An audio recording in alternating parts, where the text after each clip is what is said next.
Welcome to our channel 100% knowledge with success. Video देखने से पहले चैनल को सब्सक्राइब कीजिए और बेल आइकॉन दबाइए। नमस्कार बच्चों, मैं लोकेश सैनी एक बार फिर से आपका स्वागत करता हूं बीएससी सेकेंड ईयर की केमिस्ट्री क्लासेज में। हमारे पास अम्ल और क्षार की बात चल रही थी, जिसमें मैंने आपको आरएनएस का सिद्धांत बताया, ब्रोंस्टेड एवं लोरी का सिद्धांत बताया और साथ में मैंने आपको विलायकों के प्रकार बताए और कई छोटे छोटे टॉपिक भी मैंने आपको बताए। आज जो हम बात कर रहे हैं, एक नए सिद्धांत की बात हम करेंगे जो H+ आयन के लिए नहीं है। अब तक H+ आयन की बात की थी, लेकिन अब H+ आयन के लिए नहीं है। तो फिर वो क्या चीज़ है? वो नए सिद्धांत का नाम है लक्स व फ्लड सिद्धांत। ठीक है, देखो बच्चों, हमारे पास ढेर सारी रासायनिक अभिक्रियाएं हैं। अम्ल और क्षार की बहुत सारी रासायनिक अभिक्रियाएं, आपको पता है, पर ना जाने कितनी, गिनती नहीं है कोई, हजारों लाखों खूब रिएक्शन है। ठीक है, अब कई रिएक्शन ऐसी है जिनमें H+ आयन होता है, उनको तो हम चलो आर्नेस के सिद्धांत से बता देते हैं, ब्रोंस्टेड व लोरी के सिद्धांत से बता देते हैं। लेकिन अगर हमारे पास किसी अम्ल व क्षार की अभिक्रिया में H+ आयन ना हो तो फिर हम कैसे बताएंगे? तो ये बात हमको आज करनी है। ठीक है, तो उसके लिए ही ये सिद्धांत दिया गया है, लक्स व फ्लड का सिद्धांत। ठीक है, ये सिद्धांत उन अभिक्रियाओं के लिए है जिनमें H+ आयन नहीं पाया जाता, H+ आयन नहीं पाया जाता या H+ आयन का आदान प्रदान नहीं होता। ठीक है, इसमें सिर्फ एक बात पे फोकस किया गया है, ऑक्साइड आयन। क्या? Oxide ion. ठीक है, अब देखो यहां पे अम्ल और क्षार को कैसे परिभाषित किया वो मैं आपको बताता हूं। तो इन्होंने अम्ल के लिए क्या कहा?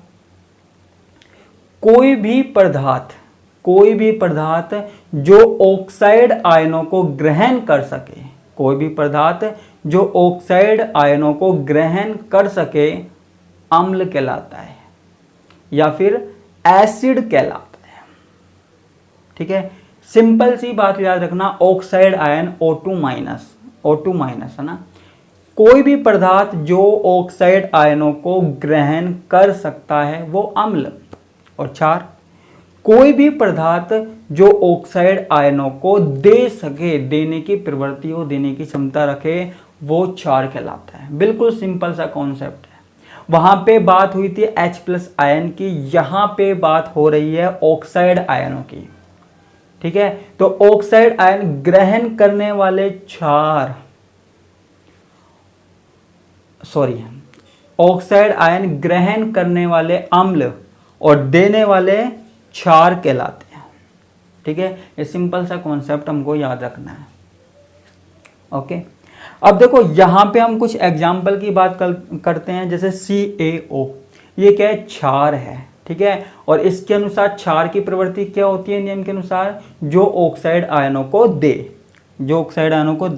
तो यहां पे क्या हो जाएगा? Ca+2 प्लस O2 माइनस, इसने O2 माइनस दे दिया, ऑक्साइड आयन दे दिया, तो ये हमारे पास क्या हो गया?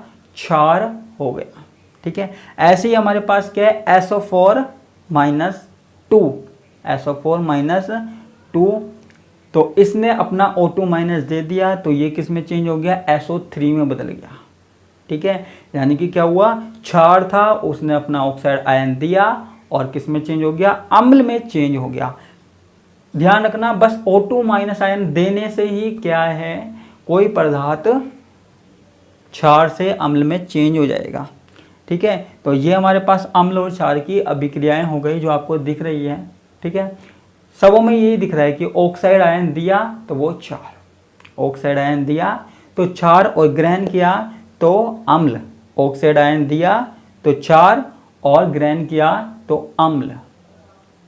ठीक है, ये बात। अब इनकी अभिक्रिया कैसे होती है? अभिक्रिया देखते हैं। अभिक्रिया देखो, एक अभिक्रिया दिखाता हूं मैं आपको, CaO calcium oxide plus SiO2, ये क्षार है, ये अम्ल है। ठीक है, तो कैल्शियम ऑक्साइड इसने अपना ऑक्सीजन दे दिया, ऑक्साइड आयन दे दिया, O2 माइनस दे दिया। तो ऑक्साइड आयन देने वाला कौन होता है? क्षार, और लेने वाला अम्ल यानी कि एसिड। और ये किस में चेंज हो गया? CaSiO3 यानी कि लवण में चेंज हो गया। ठीक है, ऐसी हमारे पास दूसरी रिएक्शन हो सकती है PbO, ठीक है, लेड ऑक्साइड, ये इसमें ऑक्सीजन है, ठीक है, ये क्या है? क्षार प्लस SO3। अब इसने अपना ऑक्साइड आयन किसको दे दिया? SO3 को दे दिया, और ये किस में बदल गया? PbSO4। ठीक है, PbSO4 क्या है? लवण। तो यहाँ पे PbO क्या हुआ? क्षार हुआ, SO3 क्या हुआ? अम्ल हुआ। जिसने ऑक्साइड आयन दिया वो क्षार, जिसने ऑक्साइड आयन लिया वो अम्ल। याद रह जाएगा इतनी सी बात, सीधा सरल कंसेप्ट है। ठीक है, अब एक टॉपिक है छोटा सा इसमें, उभयधर्मिक यौगिक। उभयधर्मी यौगिक, अब ये उभयधर्मी यौगिक क्या है? ऐसा यौगिक है जो ऑक्साइड आयन ग्रहण भी कर सकता है और दे भी सकता है। ऑक्साइड आयन ग्रहण भी कर सकता है, दे भी सकता है, तो वो हमारे पास कहलाता है उभयधर्मी यौगिक। यानी कि वो अम्ल की तरह भी व्यवहार कर सकता है और क्षार की तरह भी व्यवहार कर सकता है। ठीक है, आपको एग्जांपल दिख रहा होगा ZnO। ठीक है, यहाँ पे जिंक ऑक्साइड दिख रहा है, तो ये पहली वाली रिएक्शन में क्या है? ये क्षार है। ठीक है, क्षार है, और ये क्या दे रहा है? अपना ऑक्साइड आयन दे रहा है। ठीक है, H2O7-2 को ऑक्साइड आयन दे रहा है। ठीक है, तो ये हमारे पास क्या हुआ? क्षार हुआ, जो ऑक्साइड आयन दिया रहा है। ZnO ने अपना ऑक्साइड आयन दिया और किस में बदल गया? Zn+2 में। ठीक है, तो यहाँ पे ये क्या हुआ? क्षार हुआ। ठीक है, अब दूसरी रिएक्शन देखो, ZnO + Na2O। ठीक है, यहाँ पे ZnO ने क्या किया? ऑक्साइड आयन ले लिया, ग्रहण कर लिया। ठीक है, ग्रहण कर लिया, तो हमारे पास ये क्या हुआ? अम्ल हुआ। ठीक है, अम्ल हुआ, ये बन गया ZnO2-2। ठीक है, तो सीधा सरल सा कंसेप्ट याद रखना है आपको। लक्स व फ्लेयर सिद्धांत में जो ऑक्साइड आयन आपको देता है, या कोई भी पदार्थ जो ऑक्साइड आयन देता है वो बेस, क्षार, और जो ऑक्साइड आयन लेता है ना, जो ऑक्साइड आयन ग्रहण करता है वो अम्ल या एसिड कहलाता है। क्या कहलाता है? एसिड कहलाता है, अम्ल कहलाता है।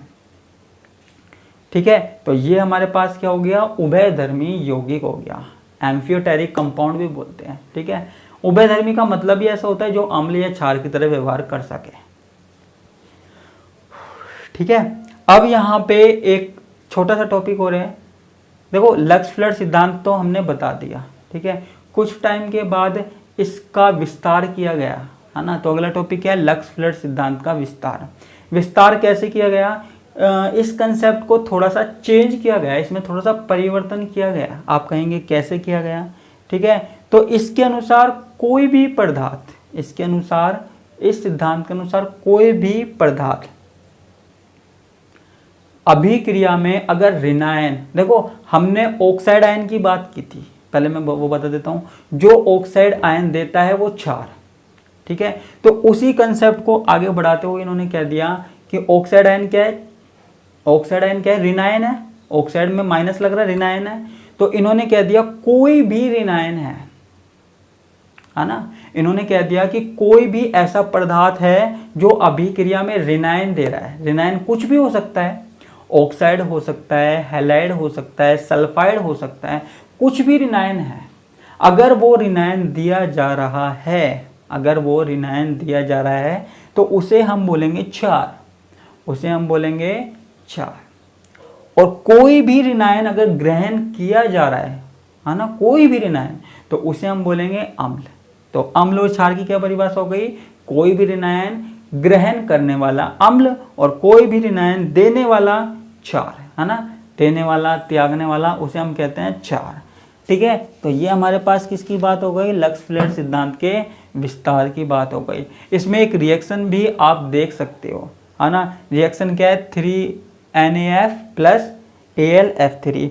एक क्षार है, एक अम्ल है। ठीक है, तो रिएक्शन में बताने वाली कुछ बात है नहीं, बस यहाँ पे मैंने क्या दिखाया कि जो ऑक्साइड आयन है उसकी जगह मैंने फ्लोराइड ले लिया। ठीक है, तो आपको लक्स फ्लड सिद्धांत में सिंपल सी बात याद रखनी है। पहली बात तो ये कि जो ऑक्साइड आयन दे रहे हैं वो क्षार, जो ले रहे हैं वो अम्ल, त्यागने वाले क्षार और ग्रहण करने वाले अम्ल। ठीक है, या ऋणायन, जो पदार्थ ऋणायनों को त्याग रहा है वो क्षार और जो ग्रहण कर रहा है वो अम्ल। इतनी सी बात याद रखनी है। तो ये कंसेप्ट हमारा आज का यहीं तक था, बाकी की बात हम कल की क्लास में करेंगे। इसी के साथ मैं आपसे विदा लेता हूँ। धन्यवाद, नमस्कार, टाटा, बाय बाय।